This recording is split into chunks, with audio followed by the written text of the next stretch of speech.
Welcome back to another episode of ITW, a show that helps you enhance instruction through innovation. I'm starting to like that. I'm getting episode 3. Nah, man, it's episode 3. Wow. So you gotta lean in, and it's like that. You gotta be cool. Whatever. That's all right. We are glad that you guys could come back and join us for another episode. Today we're going to be talking to you guys about Google Drive. This is something that is going across our district. A lot of people have a lot of questions about it, so we feel it's important to address it early. Let's talk about Google Drive and some of the great things that it can do here in our district. Yeah, it doesn't matter what you do. It doesn't matter if you're faculty, if you're a teacher in the classroom, students can use it. It is anybody. If you work for CMS, you can use Google Drive. So it's a great tool for everybody. And then last, at the very end of our episode, the ending, right? We're going to do the Ice Bucket Challenge. We're going to challenge out the people.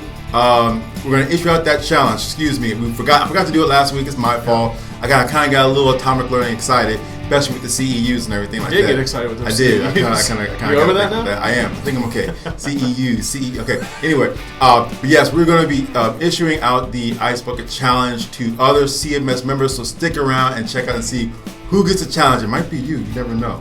So stick around. Check out this edition of ITW. Hi guys, so like we said, this week's episode of ITW is about Google Apps for Education. Yes. We have a link right here you can click on to go to last year. We did an episode on Google Apps. No. You did an episode last year. Y'all kicked me off. I'm still upset about that. I think it's a year later. I think it's time to get over it. No, you get over it. I'm starting. Everybody, we have the Google Apps is available now. Well, we've always had it last year, but there's a new experience that they have on there now. It looks a little bit different from what we had last year, but the functionality is still there, and I kind of like the new look of it. It has a new interface. It has a new some changes that I've made to it. For example, I know in one change that the shared with me option that was there is now says incoming.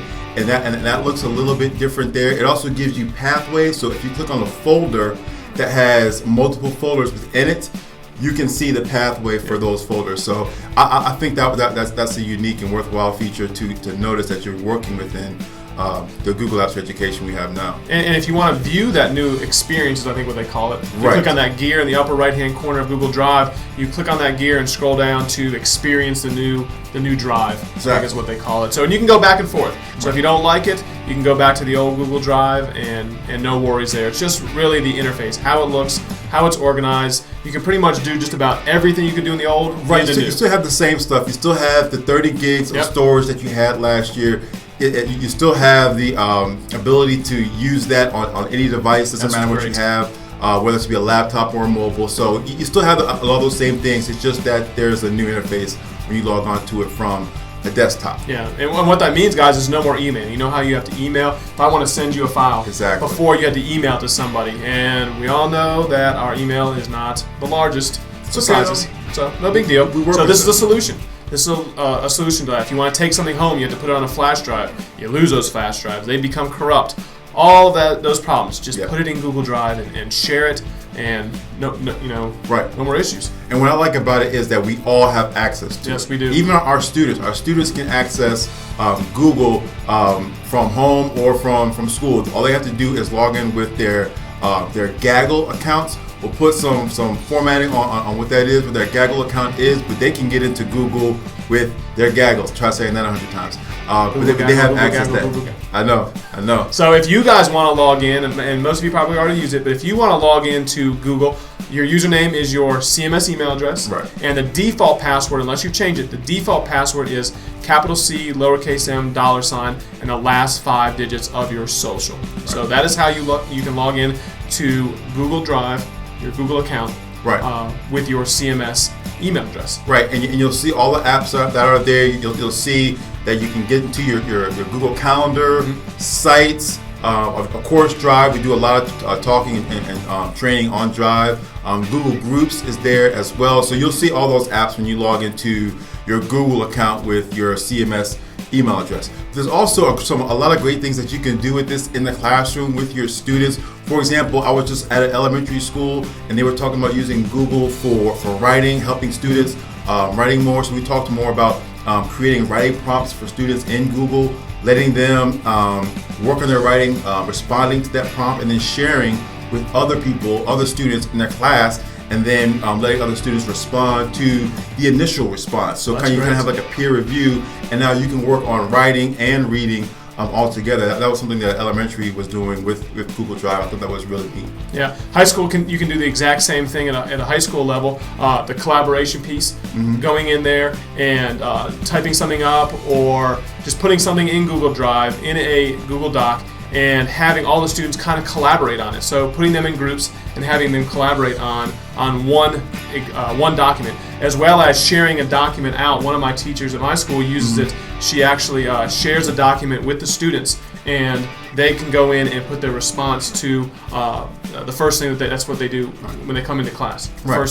First thing they do is they go into the Google Drive, access that question, and they just kind of move on from there. So right, and there's so much that you can do with Google. You just have to try to check it out. So next time you get a chance, check out your Google account here at CMS.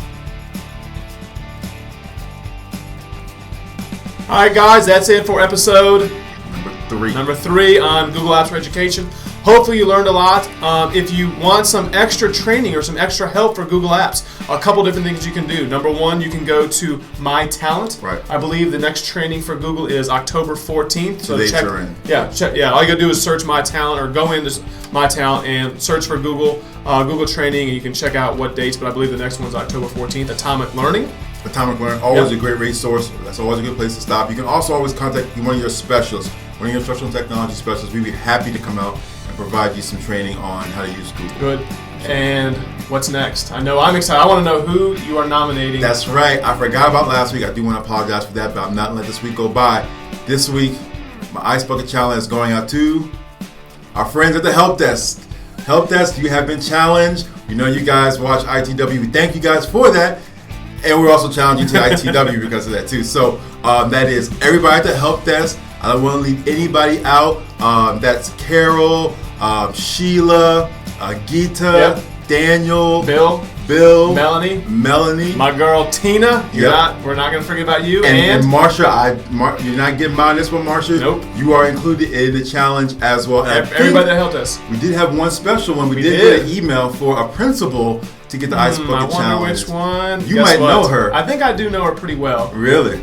Tracy Pickard. That's right. Time for you to pay on up and do the Ice Bucket Challenge. All right, Miss Pickard, it's on you now. And we look forward to seeing all you guys at Help Desk and Miss Pickard complete the Ice Bucket Challenge. That's right. We look forward to it. And just you can send us your videos, but the gauntlet has been thrown down. It's now on you. Thanks again, guys, for tuning in to this week's episode of ITW. We'd like to hear your feedback, questions, comments. You can shoot us a tweet at CMS to the Core, or you can email us at our new email address, cln@cms.k12.nc.us. Once again, guys, thanks again for tuning in to this week's edition of ITW, and make sure you guys check us out again next week.